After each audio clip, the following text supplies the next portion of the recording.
आज मकै धुनी गर्ने पालो अहिले ठुलो मम्मीको मकै धुनी भइसकेछ। सबैजनालाई स्वागत छ मेरो सानो मिठो मिनी ब्लगमा। अनि आजको ब्लग अन्तिमसम्म हेरिदिनु होला। यहाँ हामी सबैजना रमाउँदै मकै धुनी गरिरहेछु अहिले। अनि ठुलो बुवाको पालो अनि अङ्कलको पालो आउँछ नि लास्ट टाइममा मम्मीको पालो आउँछ अनि हामी सबैजना रमाउँदै गर्दै खेलाउँदै मेरो अङ्कलको धेरै भयो नि त। आन्टी त मेरो खुसीले पागलै हुने लागेछ क्या, पागलै हुने लाग्यो। अनि सबैजना यहाँ रमाइलो अहिले अङ्कलको धनी गरिरहेछ। हामी सबैजना धेरै मान्छे भएपछि रमाइलै हुन्छ अलिअलि।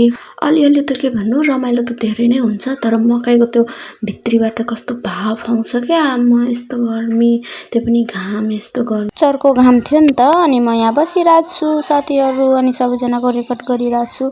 अनि यहाँ मेरो अङ्कल आन्टी सबैजना हुन्छ। यो मेरो आन्टी अनि त्यो अनि साइडमा यता मेरो मम्मीहरू हुनुहुन्छ, ठुलो मम्मी हुनुहुन्छ अनि मेरो मम्मी हुनुहुन्छ।